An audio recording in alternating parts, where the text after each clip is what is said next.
And before I start this video, fuck Jurgen Klopp.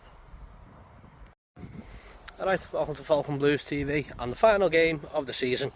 It's finished Arsenal 2, Everton 1, and in typical fashion it's on brand almost, if you like, the Premier League deciding to fuck over Everton once again with VAR and poor refereeing decisions, but we'll come to that in a minute.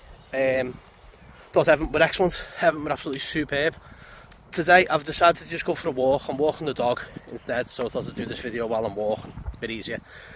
Two birds in one stone. But Everton was superb for it and probably deserved the draw, possibly even maybe deserved the win if we were lucky. Started off really strong, you know, some big tackles, plenty of defending, but then we were hitting Arsenal on the break where we could. Calvert-Lewin hits the post early on. Probably could have scored from that. Probably would have been, you know, added a bit more spice to the game. But you know, we come forward again and we score a wild free kick from a Disagana guy. To be honest with you, I just let the lads score and shoot from the halfway line every week. But then, you know, Tomiyasu scores 30 seconds or 4 minutes later rather. The 30-second rule for Tarkowski, meaning he had to go off for the head injury, put us well out of position. You know, he's struggling to get back in position. Onana's had to drop back into centre back, and we've lost all shape. So, you know, equaliser. There you go. Second half, still very much the same. Everton were strong. We were dominant. You know, we didn't give Arsenal much to do. We didn't have much to do. I think we mopped up their attacks quite well. Jordan Pickford some massive saves, keeping us in the game, keeping it at 1-1. And then this is where the blunders come in from the referees and stuff. So the first one, Doucouré getting booked for the foul on Gabriel, where it's a tussle between the two of them. Gabriel, if you're watching it, goes to swing an elbow at Doucouré, doesn't. Doucouré sort of gives him a little nudge. He jumps 4 foot in the air and lands on his shoulder as if he'd been shot. I was like, well, that's your own fucking fault, dickhead. Doucouré gets a yellow card for it. I don't think anyone's checking that there's, you know, I was going to turn that round, get out of the sun. I don't think anyone's checking that there was anything, you know, any malice in there from Doucouré, just deciding to book him regardless.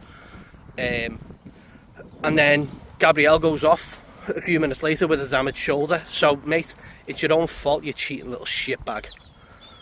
And then the pièce de résistance is their goal on 90 odd minutes, where it's handball by Jesus in the middle of the park. Yes, it's a terrible ball from Ashley Young, we know that.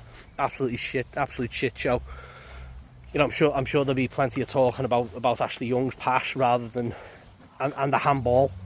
But that was a goal that could have, you know, through the cat amongst the pigeons, it had City, not been 3-1 ahead. So it was fortunate for them that they were. But you know, for Michael Oliver to then go over to the telly and still rule that it wasn't handball. Fucking hell, lads. I mean, if I was Dice there, I'd have just took the whole team off, just walked off the pitch. What's the point? We're getting fucking shafted for that. You know, it's handball in the middle of the pitch and it's passed forward. So it's a handball. It's not cute, as Ali McCoy was trying to say, or anything like that. It's just pure shit. The fact that they were given the fucking goal is absolutely disgusting. Where's my dog gone? So, yeah, that kind of wraps it up. And it's almost poetic now that, you know, Man City have won the league and Arsenal have had to cheat their way to a win against Everton. You know, they had to score when we were down to 10 men. And then they've had to win the game with 12 men. So, this says it all.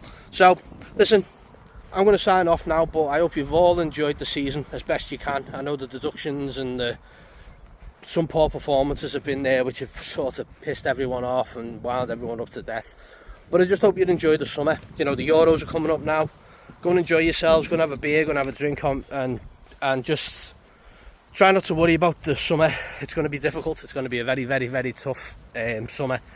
But just, like I said in the last video, just enjoy your summers. Don't worry about, you know, what other people have got to say, what you're hearing in the media. Unless the club announce it, ignore it. But just a thank you from me and Paul for everyone who supported us over the season, who wrote in, Steve, we need to find out where, find out where you live, mate, so we can send you something. Please get in touch with us one way or another, so we can send you a couple of bits. Steve, who always writes into us directly by hand. That's amazing stuff. Everyone else who supported us, all the members who were in there in our group, thank you. And until next time, we'll see you next season. Up the fucking toffees, Colin Chong, but there'll still be stuff in the summer, so see you in a bit.